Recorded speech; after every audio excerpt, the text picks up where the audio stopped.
Boa noite, irmãos. Bem-vindos a mais um episódio da nossa série DAT.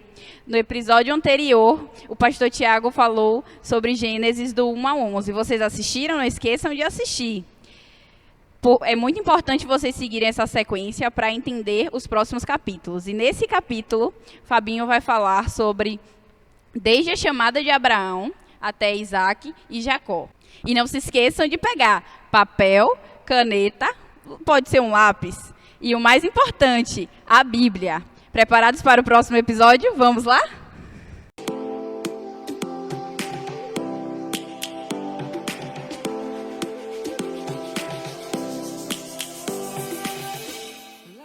Muito bem-vindos a todos, muito bem-vindo a todas a mais um DAT, que é o Descomplicando o Antigo Testamento. E eu espero que, de fato, a gente possa aí lhe ajudar a descomplicar um pouco o Antigo Testamento.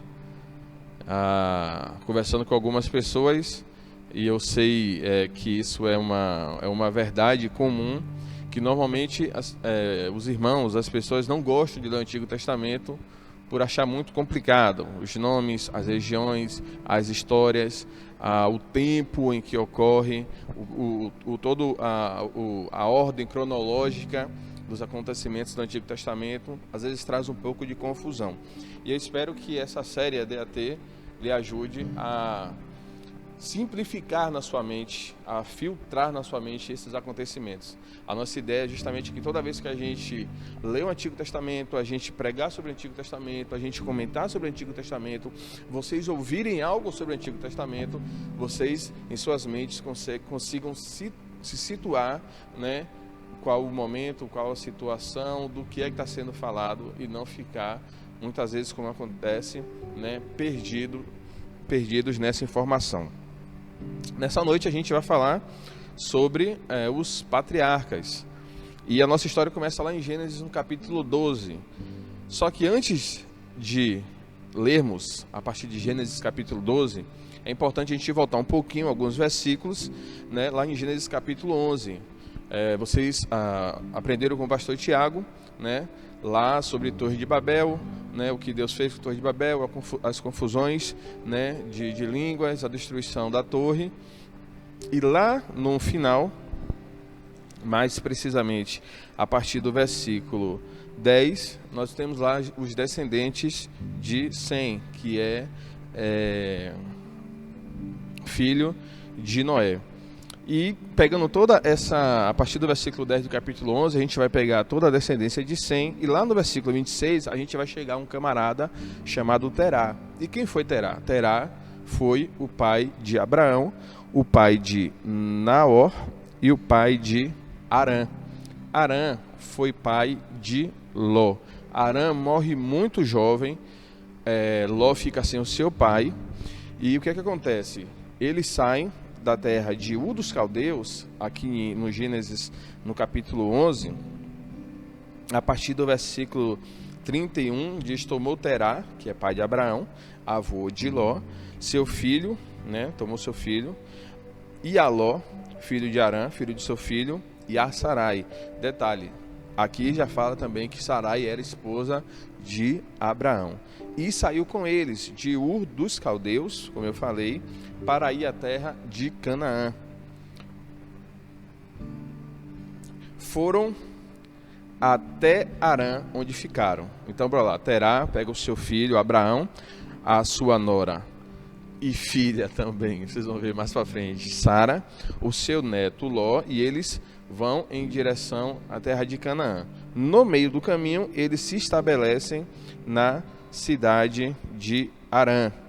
E aí, no versículo 32 de Gênesis capítulo 11, diz que, havendo Terá vivido 205 anos, ao todo, ele morre em Arã. E aí entra o capítulo 12, que é o chamado de Abraão. Gente, aqui no capítulo 12 de Abraão, é quando Deus resolve escolher e separar para si um povo.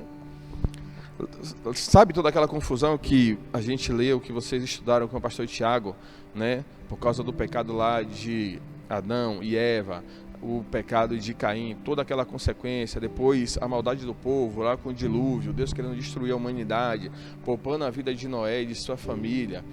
Aí Deus, ele resolve separar um povo exclusivamente para ele. E o que é que ele faz para isso acontecer? Ele chama um jovem chamado... detalhe, Abrão já tinha 75 anos quando Deus o chama. Então, lá no capítulo 12, a partir do 12, vai dizer: ora, disse o Senhor a Abrão, sai da tua terra, da tua parentela e da casa de teu pai, e vai para a terra que te mostrarei. E de ti farei uma grande nação, e te abençoarei, e te engrandecerei o nome. Sê tu uma bênção. Versículo 3, abençoarei os que te abençoarem, e amaldiçoarei os que te amaldiçoarem. Em ti serão benditas todas as famílias da terra. Partiu, pois, versículo 4, Abraão, como lhe ordenara o Senhor, e Ló foi com ele. Tinha Abraão 75 anos quando saiu de Harã. Levou Abrão consigo a Sarai, sua mulher, e a Ló, filho de seu irmão, e todos os bens que haviam adquirido, e as pessoas que lhe acresceram em Harã. Partiram para a terra de Canaã e lá chegaram. Aqui a gente já vê uma primeira curiosidade. Quando se fala muito da história de Abraão, e a gente tem comentado isso com a juventude na nossa EBD, foi uma das coisas que a gente comentou e estudou quando falou também dos patriarcas e falou sobre Abraão, é que quando se fala que Deus chama Abraão, passa aí do meio da tua terra, do meio da tua parentela, às vezes, na minha concepção, e eu creio que talvez para alguns irmãos também, é como se Abraão, né, tivesse deixado tudo para trás, né, pegado a sua esposa, o seu sobrinho e partido, né, em direção à terra de Canaã, sem saber, né, o que lhe aconteceria, né, num ditado, né, no palavreado comum, né, como se estivesse saindo sem nada, né, com uma mão na frente e outra atrás. Mas na verdade não.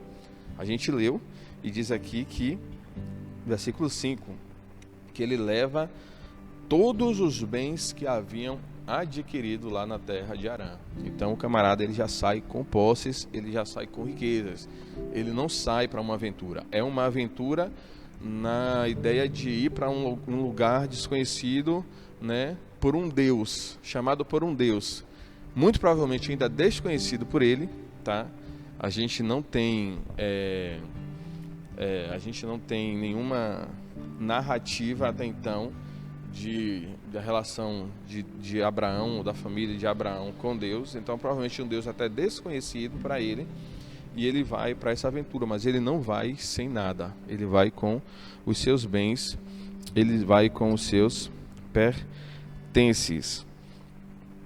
Então, gente, a gente seguindo, a gente vai encontrar no capítulo 12 ainda que Abraão, ele vai chegar na terra do Egito, havendo fome lá na terra, né, de Canaã. Ele sai, um detalhe, ele chega em Canaã, tá?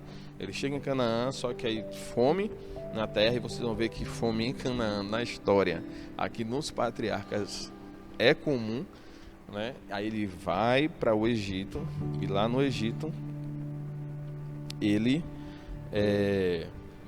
tem uma... Aí a gente fala assim, onde ele teve uma primeira experiência que ele mentiu, né? Quando ele fala para o faraó que Sarai não é a sua esposa. Na verdade, ele pede para Sara falar para faraó que não é a esposa dele, e sim irmã, porque ele tinha medo de morrer. Então, chega lá no Egito, depois o faraó descobre que, na verdade, Sara era sua esposa. O faraó também, né, o abençoa, dá algumas posses para ele. No capítulo 13, a gente já tem a separação de Abraão e Ló. Por que a separação? Né? Eles já tinham as suas posses lá de Harã, quando eles estavam em Harã. O faraó, por causa do temor a Deus e, né, com medo também de morrer, porque havia tomado Sarai como esposa, ele, com medo, ele também oferece muito das suas posses, muitos bens a Abraão. E Abraão e Ló já são muito ricos, já tem muito rebanho, já tem muitos trabalhadores para eles, e a terra onde eles estão morando junto não mais cabiam os dois. E aí lá no capítulo 13 a gente vai ver que Abraão e Ló, eles se separam. Ló escolhe as regiões a região da terra onde está Sodoma e Gomorra, coitado de Ló, e Abraão permanece na terra em Canaã, onde ele já estava. No capítulo 13, a gente encontra ainda a promessa de Deus reforçando a Abraão a promessa de que daria toda aquela terra. Deus fala assim: Abraão, para onde tu olhar, norte, sul, leste, oeste, toda essa região, até onde os teus olhos enxergar, tudo isso aí será teu e dos teus descendentes.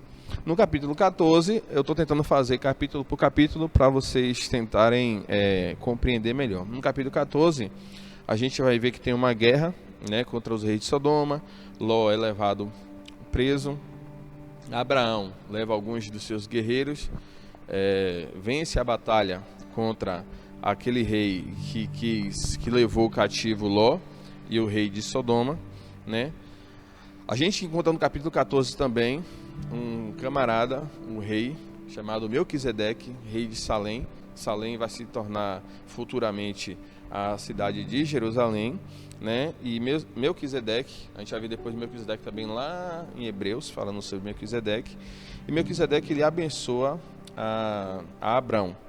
E a gente tem aqui a primeira aparição da entrega de dízimo, né? Quando Deus resolve formar uma nação, e antes de instituir até as leis, a gente vê aqui de uma forma de generosidade, uma forma de gratidão, Abraão, ele oferece o dízimo a Melquisedeque. No capítulo 15, a gente vê que Deus, ele anima Abraão, ele promete um filho. Deus promete um filho e diz que seus descendentes são numerosos. E aí, no capítulo 15, a gente vai encontrar que Abraão cai em um sono profundo. E nesse sono profundo, Deus revela a Abraão que seus descendentes serão oprimidos e escravos em terra estrangeira por 400 anos. Notem, né? Muito antes de acontecer o cativeiro lá no Egito, Deus já havia falado para Abraão que, né, os seus descendentes eles seriam escravos, oprimidos durante 400 anos. No capítulo 15, a gente vê que Deus promete um filho a Abraão. Abraão já com a idade já avançada, a Sara também com a idade avançada. No capítulo 16, a gente vai encontrar que Sara ela oferece Agar para Abraão. Quem era Agar? Agar era uma empregada de Sarai. Naquele tempo, era comum se a mulher estéril, a mulher poderia dar a sua empregada como esposa. Se ela engravidasse, o filho daquela empregada, daquela escrava, seria o filho da sua patroa.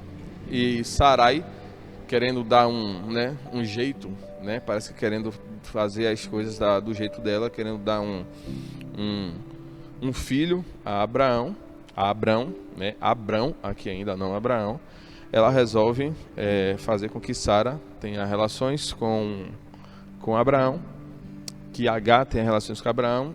Agar, ela engravida, só que o que Sara não esperava é que depois da gravidez, né, a Agar ficasse arrogante com ela, a tratasse mal, né? E aí tem toda a queixa de Sarai, Abraão, depois Agar grávida, foge, o anjo do Senhor aparece a Agar e fala para Agar: olha, Agar, o teu filho também, ele será uma grande nação, ele também será um grande povo, o teu filho, ele vai viver perto dos parentes do seu pai. Então, Ismael, que é o filho de Abraão com Agar, ele também recebe essa promessa de ser uma grande nação, de ser um grande povo. No capítulo 16 ainda a gente encontra o nascimento de Ismael. Capítulo 17, Deus muda o nome de Abraão, né? Abraão O significado é mais ou menos como se fosse pai de um povo. Abraão é pai de um grande povo, né? De um povo numeroso. Então, Abraão tinha 86 anos, tá? Quando Ismael, o seu filho, nasceu. Eu falei que Deus havia, né, falado, eu falei o anjo do Senhor. Toda vez que no Antigo Testamento a gente encontrar, principalmente aqui nessa parte de Gênesis e aqui nos patriarcas, quando eu falar o anjo do Senhor, está se referindo ao próprio Deus, está se referindo de fato a uma teofania, uma presença de Deus manifesta. Então Deus falando para Agar que o seu filho seria uma grande nação. Ismael se tornou de fato uma grande nação. Os muçulmanos, a região hoje que é lá da Palestina, né, que é ali vizinha a Israel, eles são descendentes de Ismael. Olha que coisa, né, interessante. Tanto os judeus como os muçulmanos, eles têm Abraão, né, como de fato um patriarca, onde tudo começou. Mas onde muda é que para os judeus Isaac é o filho da promessa, e em Isaac vai se cumprindo toda a história da sua nação de Israel, do povo exclusivo de Deus. Mas para os palestinos, para os muçulmanos, começa lá em Ismael. E esses dois povos, né, estão sempre em conflito e até os dias de hoje. Tudo isso por causa de um vacilo de Abraão e de Sarai. No capítulo 17, há 99 anos, Deus muda o nome de Abraão, lhe promete Isaac, seu filho com Sarai, reafirma sua promessa, né, de tornar a partir dele e do seu filho, a partir do seu filho Isaac, uma grande nação. No versículo 6 do capítulo 17, diz: far-te-ei fecundo extraordinariamente, de ti farei nações e reis procederão de ti, né?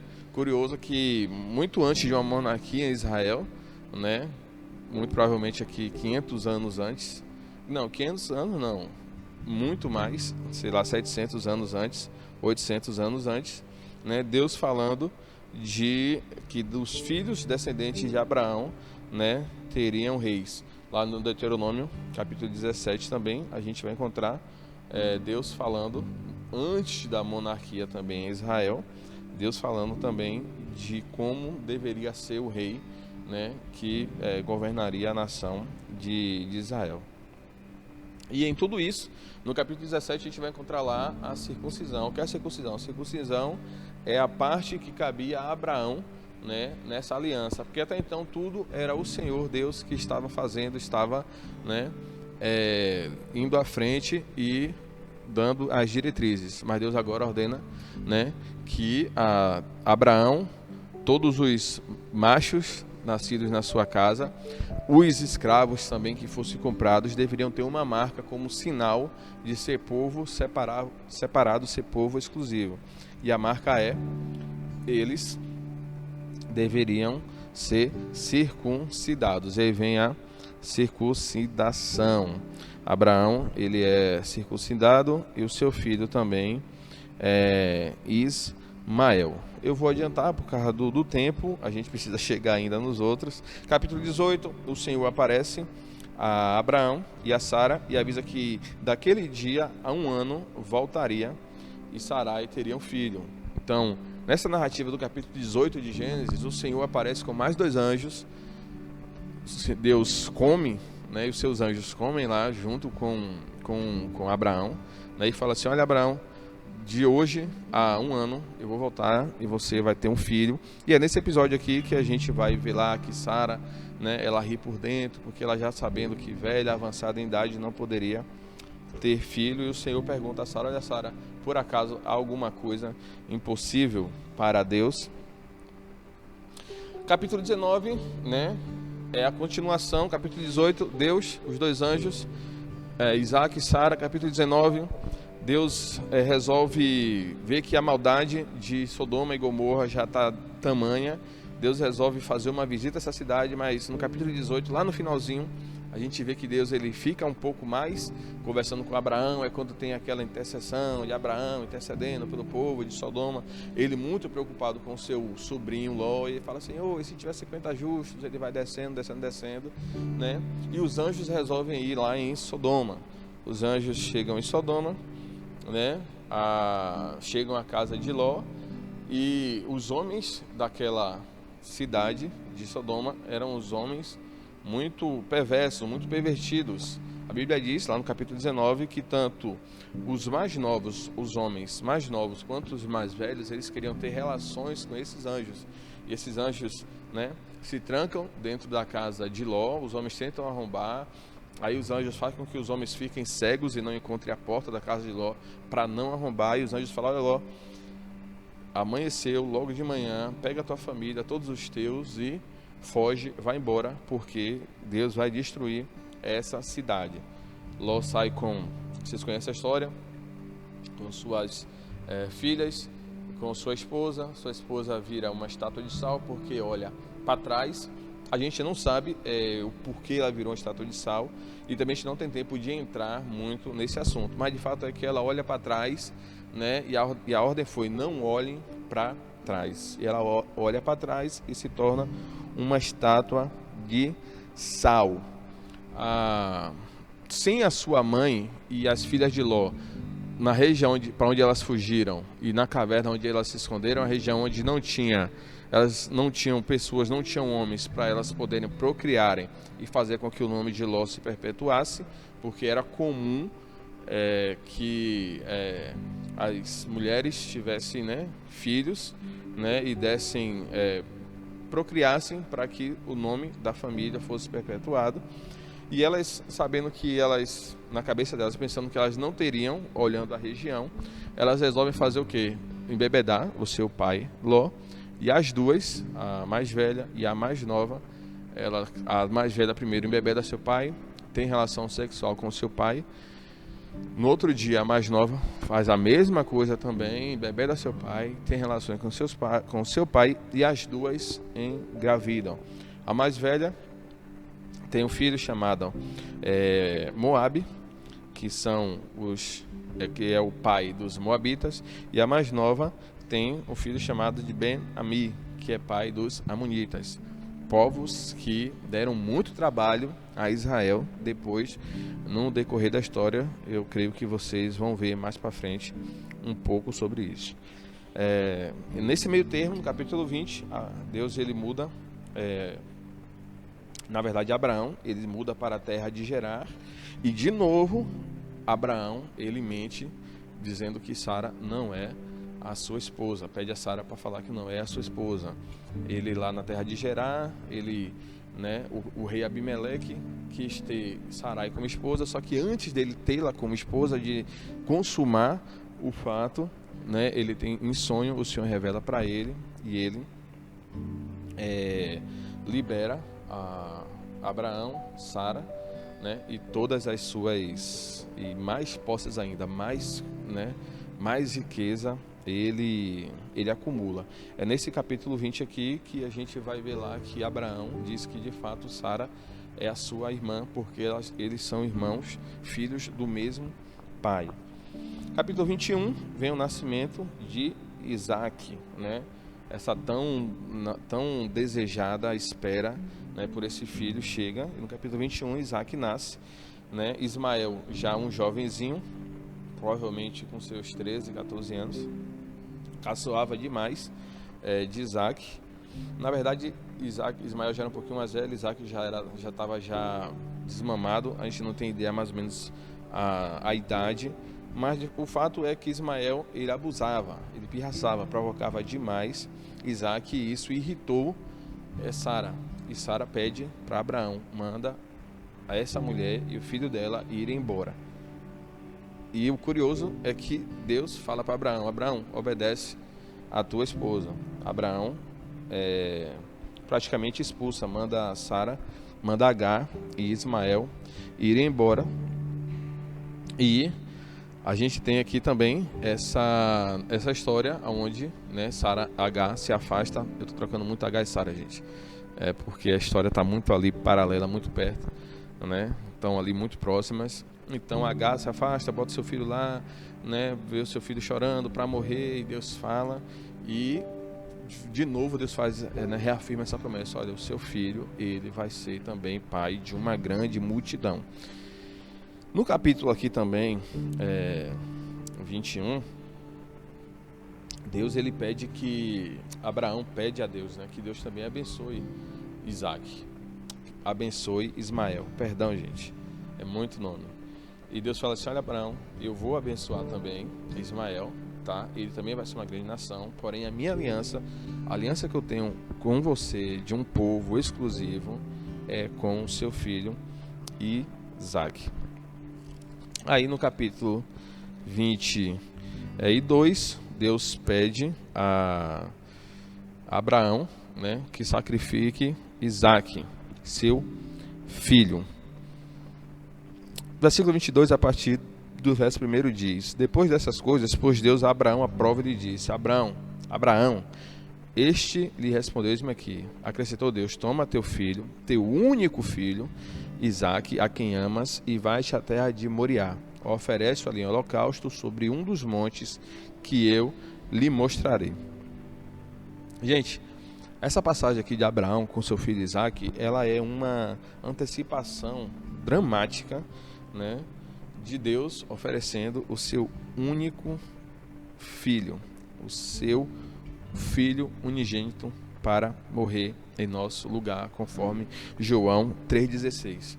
A mesma montanha, a mesma região, Moriá, em que Deus, ele pede a Abraão e Isaac em sacrifício, é a mesma região, as montanhas de Moriá, onde Deus oferece Jesus, seu único filho, em sacrifício, como um cordeiro, né, definitivo, sacrifício definitivo, porque Deus poupa a vida de Isaac. Na hora do sacrifício, Deus fala: não, Isaac, não, Abraão. E aparece o cordeiro, e Abraão sacrifica o cordeiro no lugar do seu filho Isaac. Só que anos depois, em Jesus, ele é apresentado como cordeiro desse pacto único, suficiente, e ele morre para salvar toda a humanidade. Então, curioso aqui que a gente encontrar uma história paralela, né? Deus mostrando na história já centenas de anos antes, né, o que iria acontecer no mesmo monte, o sacrifício parecido, só que agora um sacrifício definitivo. No capítulo 23, Sara, a gente vai ver que Sara ela morre com 127 anos. Capítulo 24, Abraão manda o seu servo, né, buscar uma mulher para Isaac. E eles não queriam se misturar, existia essa preocupação de não se misturar com outros povos, de serem um único povo, da mesma linhagem, o mesmo sangue. Eles não se misturavam, não queriam se misturar, e Abraão, sendo já velho, pede ao seu empregado, ao seu servo, para ir buscar uma mulher para Abraão. E ele pede que vá para casa, né, para a terra do seu pai, né, de Terá, e lá que eles encontrem alguém dos filhos lá de Naor. Deixa eu só tirar uma dúvida, gente, se é Naor mesmo. Vamos lá, para mim não falar algo que não seja.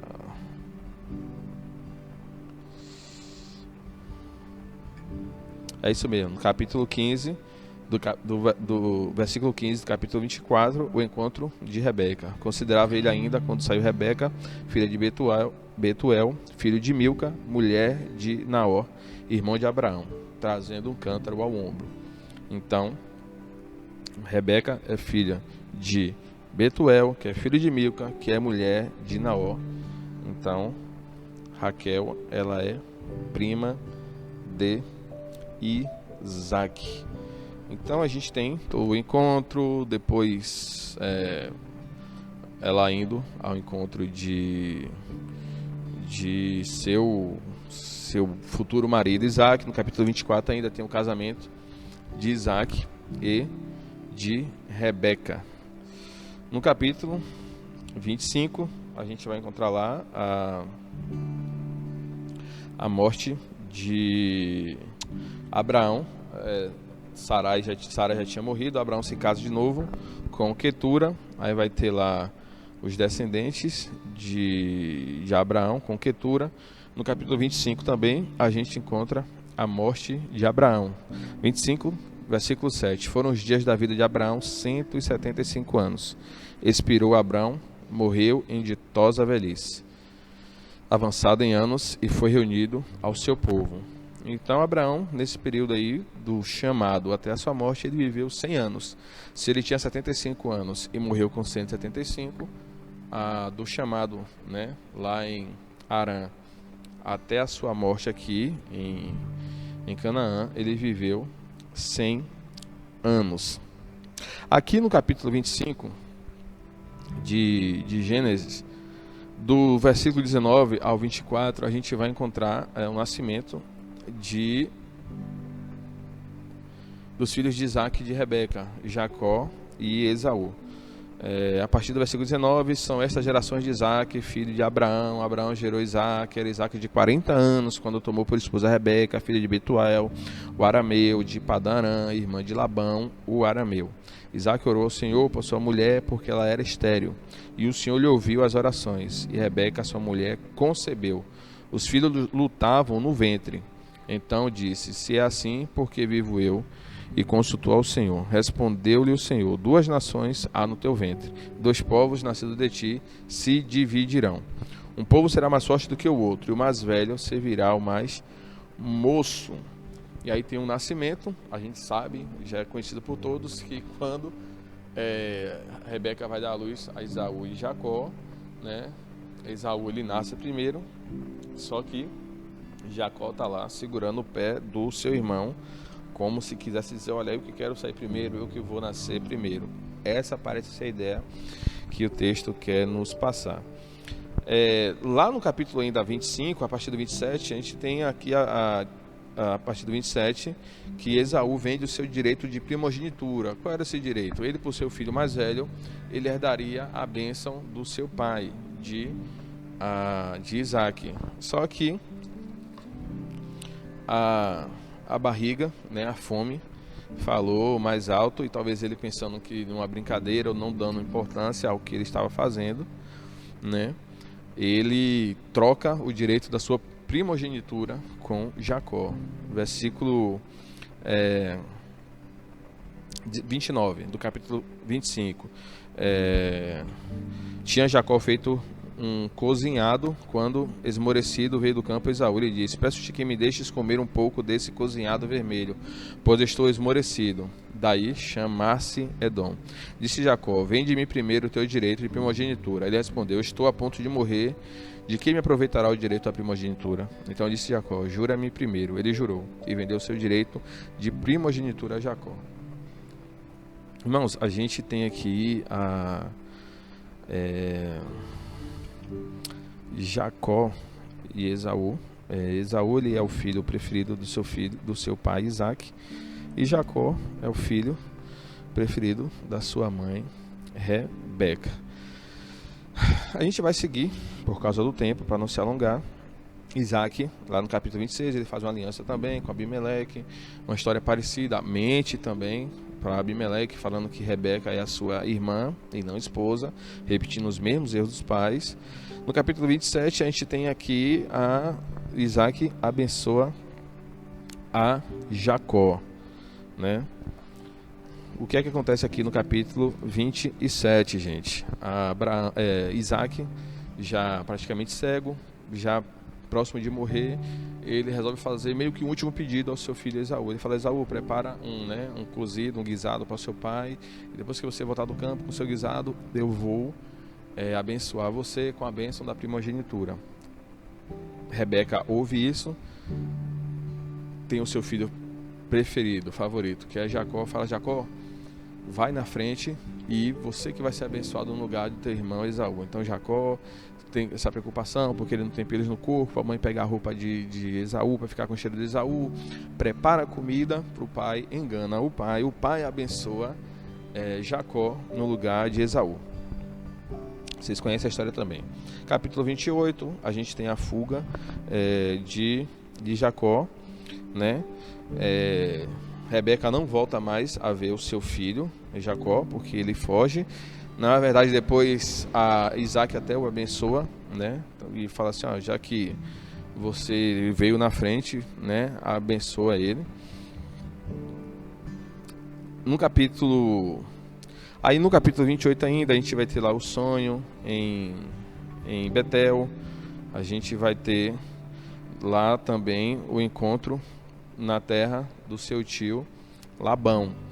Lá no capítulo 29, que Jacó encontra-se com Raquel, né? Ele se encontra com o seu tio, que vai ser o seu futuro sogro, Labão, que é tão usurpador, tão mentiroso, tão enganador quanto Jacó era.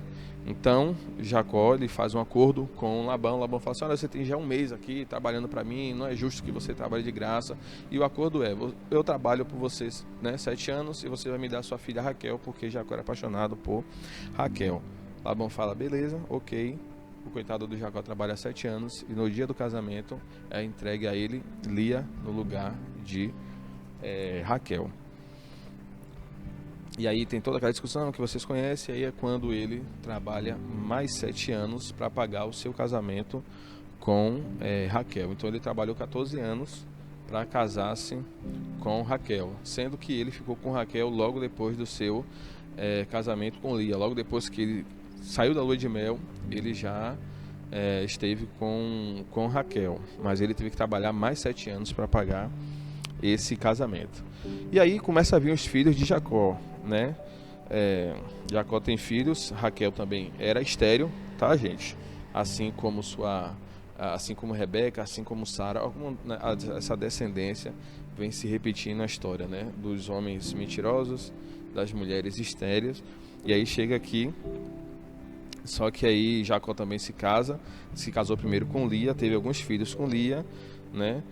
Teve Ruben, Simeão, Levi, Judá, teve Issacar, Zebulon, Diná. São 12, as 12 tribos são dos descendentes de Jacó.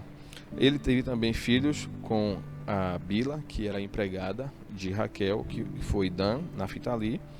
Ele teve também filhos com a empregada de Lia, que era Zilpa, que era Gade e Assé.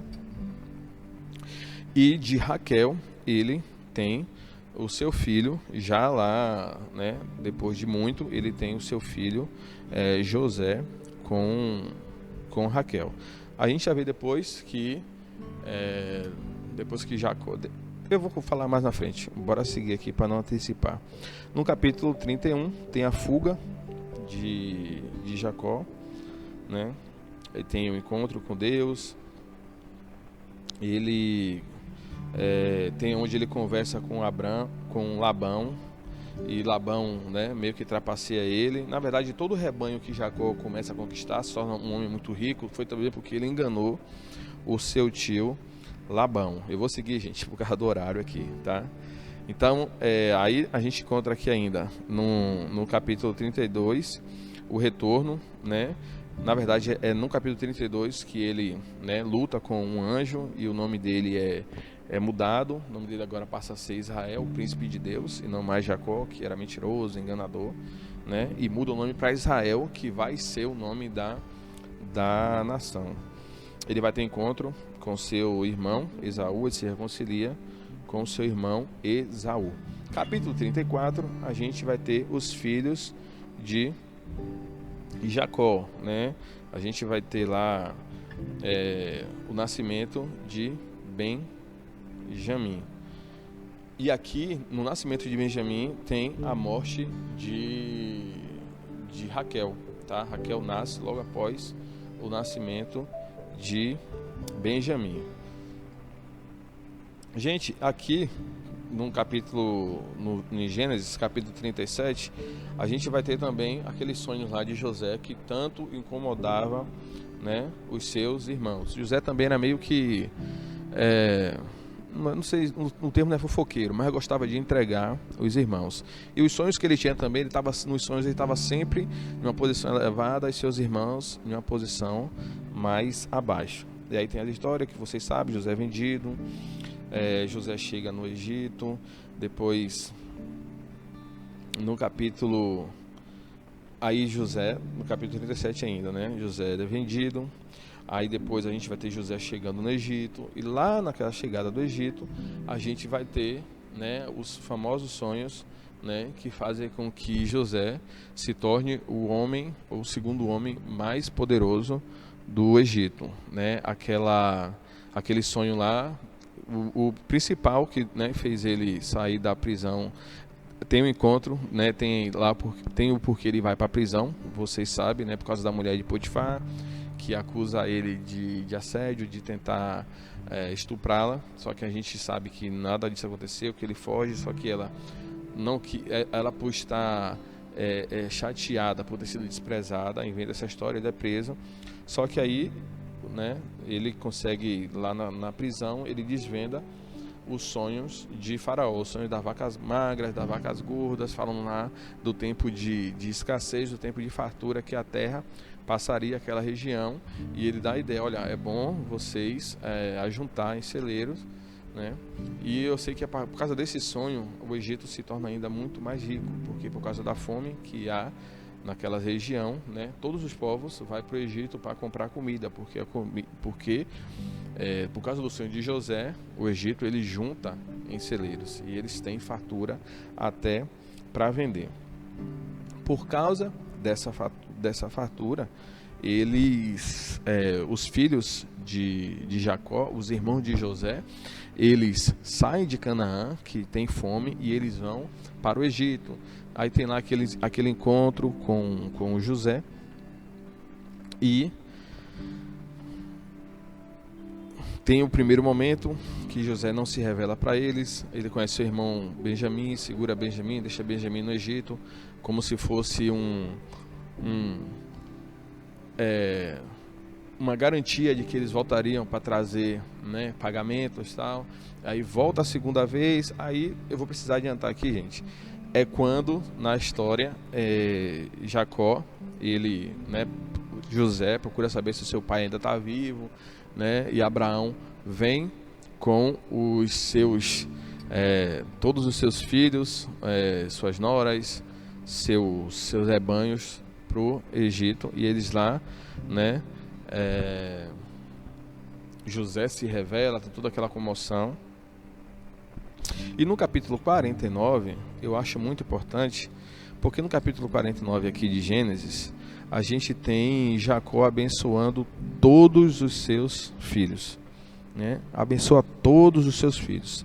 E muito interessante é a partir do versículo 8, que ele diz: Judá, teus irmãos te louvarão, a tua mão estará sobre a cerviz de teus inimigos, os filhos de teu pai se inclinarão a ti. Judá é leãozinho de presa, subsiste, filho meu.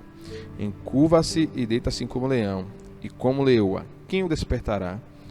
O cetro não se arredará de Judá, nem o bastão de entre seus pés, até que venha Siló, e a ele obedecerão os povos. Ele abençoa seus 12 filhos. Os filhos de José, Efraim, Manassés, eles se tornam também uma tribo, e eles ficam no lugar do seu pai José, na divisão da terra, que depois vocês vão ver mais lá na frente. Não sei se com o pastor Henrique, não sei com quem será, mas aqui a bênção de Abraão para seu filho Judá já nos dá também aqui uma profecia do que Deus estava reservando, preparando para a nação de Israel, para o povo hebreu, porque ele diz: o cetro não se arredará de Judá. Depois que Davi, que é o primeiro rei, né, segundo o coração de Deus, que é o rei que Deus escolheu, porque Saul é um rei que o povo escolheu, Davi é o rei que Deus escolheu. Davi é da onde? Da tribo de Judá. Aí a partir de Davi, né, todos os seus filhos se tornam rei, até chegar também em Jesus Cristo, que é da raiz de Davi, que é o rei que vive e é o rei que governa para sempre. Amém, irmãos. Que Deus abençoe a nossa vida. Desculpe, precisei correr, que a gente tem um tempo limite, um prazo. E aí eu vi que eu estava ficando para trás, eu precisei dar uma acelerada. Mas espero que vocês tenham gostado, que vocês tenham também aprendido, tenham relembrado um pouco dessa história. No capítulo 50 de Gênesis, a gente vai encontrar a morte de Jacó e a gente encontra também lá no finalzinho a morte de José. José habitou no Egito, ele e a casa de seu pai, e viveu 110 anos. Viu José os filhos de Efraim até a terceira geração, também os filhos de Maqui, filho de Manassés, o qual José tomou sobre seus joelhos. Disse José a seus irmãos: eu morro, porém Deus certamente vos visitará e vos fará subir desta terra para a terra que jurou dar a Abraão, a Isaque e a Jacó. José fez jurar aos filhos de Israel, dizendo: certamente Deus vos visitará e fareis transportar os meus ossos daqui. Morreu José da idade de 110 anos. Embalsamaram-no e o puseram num caixão no Egito. Amém, irmãos. É isso. Que Deus abençoe. E aqui na morte de José, a nação, ou o povo, de Israel, os filhos de Israel, eles entram no Egito como sendo bem acolhidos, sendo bem recebidos por serem filhos de José. Vocês vão ver depois lá com o pastor Henrique o que acontece com esse povo depois de alguns anos, e vocês vão lembrar também quando eu falei lá da promessa que Deus havia feito a Abraão. Nós vimos que tem 3 patriarcas e eu vejo que eles são muito importantes, mas qual deles é mais importante, mais relevante para a história de Israel e para o que Deus planejava para o nosso futuro? Bora lá, respondendo a pergunta que a irmã Letícia fez, vocês puderam acompanhar aí, qual o patriarca mais importante para a história de Israel, tanto para aquele período como para o futuro da nação de Israel. Todos os patriarcas, sendo que os patriarcas eram 3, Abraão, Isaque e Jacó, todos eles foram muito importantes. Só que a gente precisa dar destaque a 2. Isaque, ele foi muito modesto no seu tempo. Isaque parece que foi mais uma ponte de Abraão para Jacó. Então a gente tem 2. Abraão, importantíssimo, porque em Abraão tem o chamado de Deus para formar um povo único e exclusivo. E em Jacó, lá, eu li o capítulo 49 de Gênesis, quando ele ama o seu filho, Judá, e ele abençoa, e ele fala de Judá: o cetro não se apartará de ti, da tua mão, da tua família, dos teus descendentes. Era uma profecia do nosso Salvador, do nosso Messias, Jesus Cristo. Então esses 2 são muito importantes, tanto Abraão como Jacó. Eles são os patriarcas importantíssimos para o Israel daquele período, como o Israel que viria a se tornar depois. E aí os irmãos conhecem a história. Deus abençoe. Amém.